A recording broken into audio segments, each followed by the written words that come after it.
అందరికీ నమస్కారం. నా పేరు మెట్టు శ్రీధర్.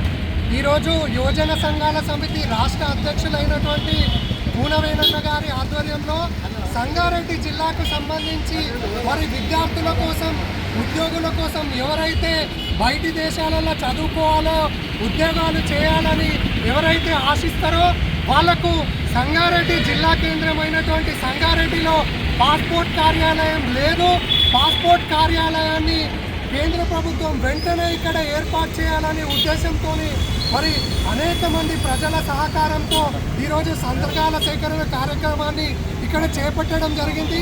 మరి వేణన్న గారు ఎటువంటి కార్యక్రమం చేపట్టినా అది సక్సెస్ అయ్యేంత వరకు పట్టు వదలని విక్రమార్కుడిలాగా పోరాడే తత్వం వేణన్న సొంతం. కాబట్టి మరి ఇక్కడ ఉన్నటువంటి విద్యార్థుల కోసం, ఉద్యోగుల కోసం ఎవరైతే బయట దేశాలకు వెళ్ళాలనుకుంటారో వాళ్ళు మరి సిటీకి పోయి ఒక స్లాట్ బుక్ చేసి మరి పాస్పోర్ట్ కార్యాలయానికి పోయి పాస్పోర్ట్ అప్లై చేయాలంటే మరి దాదాపు మనం సిటీకి పోవడానికి ఈ ట్రాఫిక్లో ఒక 3-4 గంటలు పట్టే సమయం ఉంటుంది.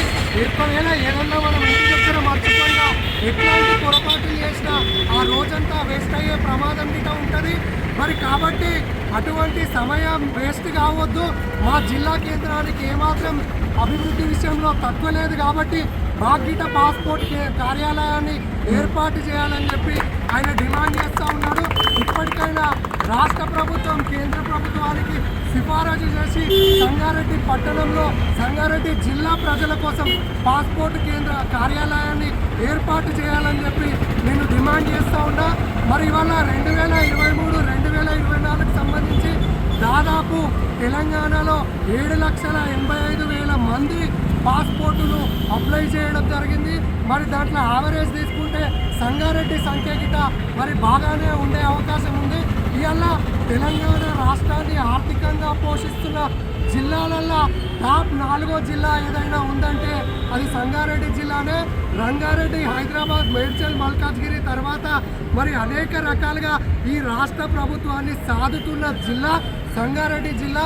మరి మాకు మెట్రో ఇవ్వంటే ఈ రాష్ట్ర కేంద్ర ప్రభుత్వాల గిట బాధ అయితే ఉన్నది. మరి పాస్పోర్ట్ కార్యాలయం ఇవ్వంటే గిట వీళ్ళకి బాధ అయితే ఉన్నది. మరి మీ ప్రభుత్వాలను బాజాప్తా నడుపుతున్న మా సంగారెడ్డి జిల్లాకు అభివృద్ధి విషయంలో ఎటువంటి లోటుపాట్లు జరిగినా ముమ్మాటికి ఇటువంటి అనేక కార్యక్రమాలు చేసి ఈ ప్రభుత్వాల మెడలు వంచి మా యొక్క ఏవైతే ఈ ప్రజలు కోరుకుంటున్నారో అవన్నిటిని గిట సాధించుకునే విధంగా మేము ముందడుగు వేస్తాం. మరి ఇంతకుముందు గిట కేంద్ర ప్రభుత్వం జహీరాబాద్కి పాస్పోర్ట్ కార్యాలయాన్ని శాంక్షన్ చేయడం జరిగింది 2018లో.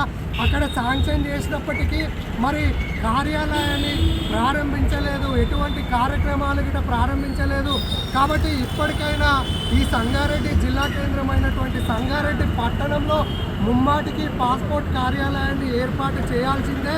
లేదంటే పెద్ద ఎత్తున మా కూనవేనన్న ఆధ్వర్యంలో మరి సంగారెడ్డికి సంబంధించిన 5 నియోజకవర్గాల ప్రజలతోని, విద్యార్థులతోని, ఉద్యోగులతోని పెద్ద ఎత్తున మరి మూమెంట్ తీసుకొచ్చి గిట ఈ కేంద్ర ప్రభుత్వం కన్ను తెరిచే విధంగా మా పోరాటం కొనసాగుతుందని చెప్పి నేను తెలియజేసుకుంటూ సెలవు తీసుకుంటున్నాను.